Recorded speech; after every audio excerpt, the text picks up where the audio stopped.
Hello, welcome to In 5 Minutes.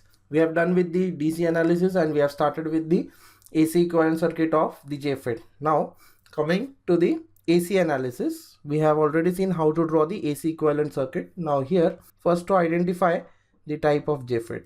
As I have told you, arrow is the direction of flow of current and current flows from positive side to the negative side when the diode is forward bias, and this arrow indicates that on the RHS you have N, that is the channel is N. So this is N channel JFET.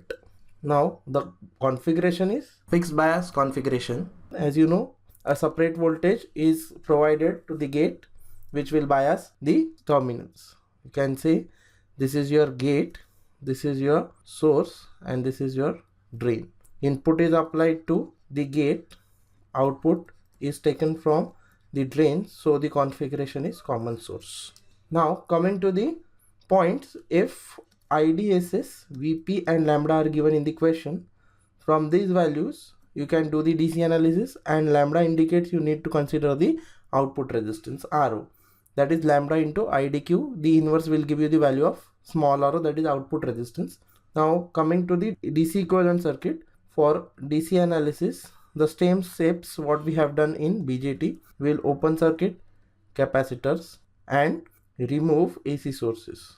So when this is done, the circuit looks like this. You have RD, VDD. Now the current through RG will be 0. So whatever is your VGG, that will become your VGS. Now Shockley's equation, you know, ID is equal to IDSS 1 minus VGS by VP the whole square. IDSS VP is given in the question, VGG will be VGS, so you can find the value of ID. Once you know ID, you can find GM, which is GMO 1 minus VGS by VP. So you know GM and you can find the output resistance RO. This is what you need to do in the DC analysis for JFET. So compared to the BJT, the DC analysis of FET is much simpler. You can say FET as well as MOSFET. Now coming to the AC equivalent circuit, what we do for AC analysis, we short circuit capacitors and remove DC sources.